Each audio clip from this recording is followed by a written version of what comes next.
and in my opinion, this is one of the best Batman villains.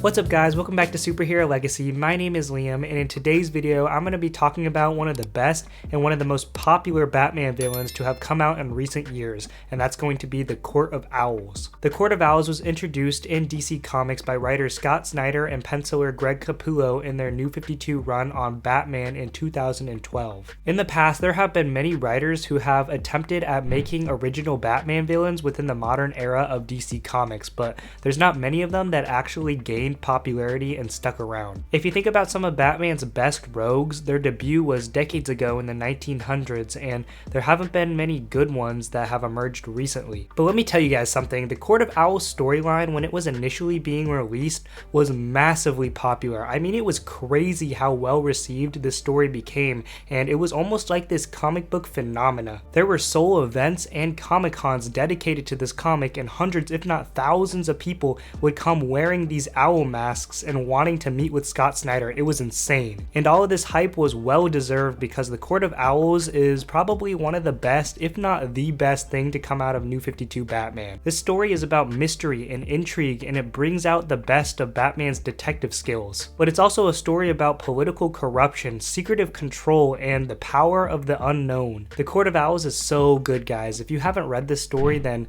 you need to go read it. But anyways, I'm gonna go ahead and flip through the actual book so you can see the artwork by Greg Capullo because he's amazing, and I'm going to continue talking about it some more. Alright, so I'm probably going to get into some spoilers, so if you haven't read the story and don't want to know anything about it, then go read it and then come back to this video. Okay, with that said, the Court of Owls is essentially a secret society composed of very wealthy and influential citizens of Gotham who have been ruling over the city for centuries from within the shadows. Nobody knew that they existed, and they even became myth and legend. Furthermore, if the Court of Owls ever felt threatened, or if their ideal vision of Gotham were ever challenged, they would send an elite assassin called a Talon to go eliminate them. The reason why I think the Court of Owls is one of Batman's best villains is because they expand the lore of both Gotham and Bruce Wayne's family, and they feel different and unlike any of Batman's other rogues. They're not out robbing banks, they don't want wealth, fame, or glory, they don't want revenge on Batman, and they're not sociopathic killers out to cause chaos. They just want power and control, but their form of that takes root in eternal rule over Gotham City,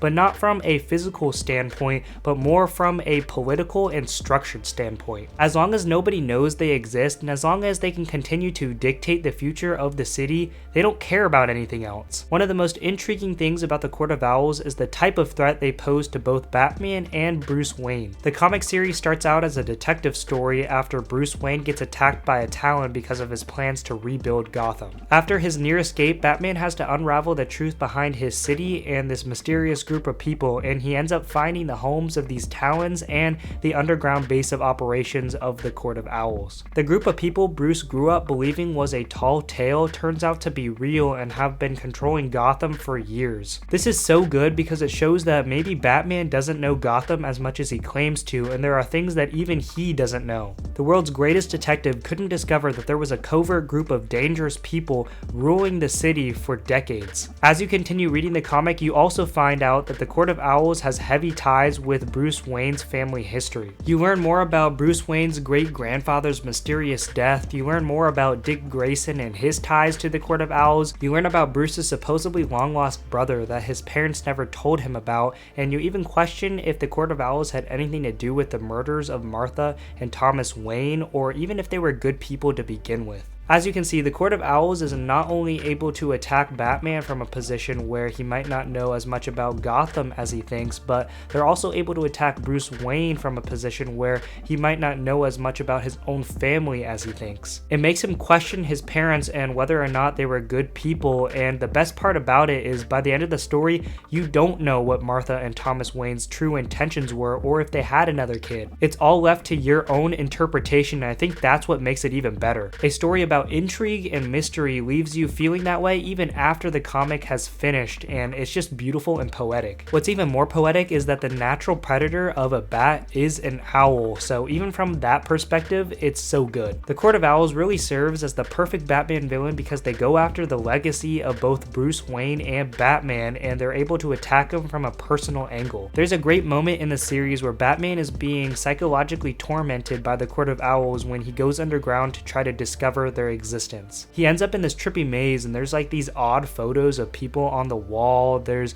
a tiny replica of Gotham City on the ground. There's a giant fountain shaped like an owl. There's these engravings on the walls. There's this room with a wooden boat. There's a room with a bunch of coffins in it. It's just a lot of random stuff that he comes across that could potentially mean more to him. But the coolest thing is, as you're reading the comic, the pages are flipped, so you have to rotate the book around to actually read it, and I think it's symbolic for the craziness that's happening and the mental anguish that Bruce is going through as you, the reader, is trying to make sense of something so confusing just as he is in the story. Dude, he's like turning into an owl, like he's full on losing his mind, and that's the beauty of the Court of Owls. They're able to effectively tease him, manipulate him, break him down on so many levels, and it's rare that you see a villain do this to Batman. He's just caught in a situation where he's vulnerable and he's completely unsure of anything at this point. This is why Batman's rogues are the best. Most of Batman's villains are psychological, and they mean something deeper when you peel into them. Not only does the Court of Owls serve as a physical threat because of the talons, but they also serve as a mental threat as well. Yes, he's dealing with a group of people who can psychologically destroy him and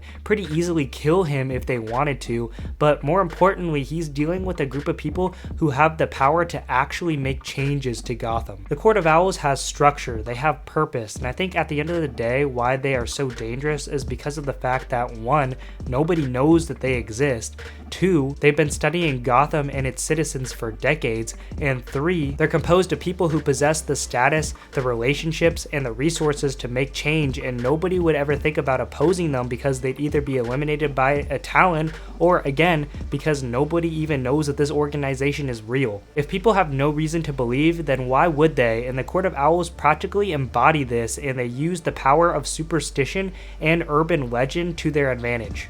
Man, the Court of Owls is such a good Batman villain. I'm sure you are appreciating the amazing artwork done by Greg Capullo as I was flipping through this story. He's got this great sketch-like style that actually makes you feel like you're reading a comic book, and when paired with Scott Snyder's dialogue and writing, they're just a phenomenal duo. The Court of Owls story in the comics is actually split up into 2 different series. The first one is called The Court of Owls, and the second one is called Night of the Owls, but you should read both of them because they basically go together. There's a lot about the story that I didn't talk about, but I'll save that for another video for another day, because in this video I just wanted to talk about the Court of Owls, why they're such a good Batman villain, what they represent, and why people give them so much credit. You guys need to go check out this amazing story by Scott Snyder and Greg Capullo, and you'll immediately understand.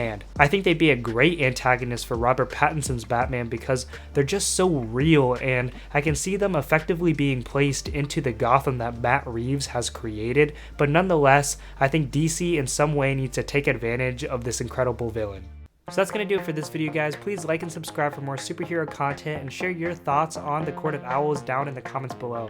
You can check out some of my other videos right over here, but for now, thank you so much for watching and stay super.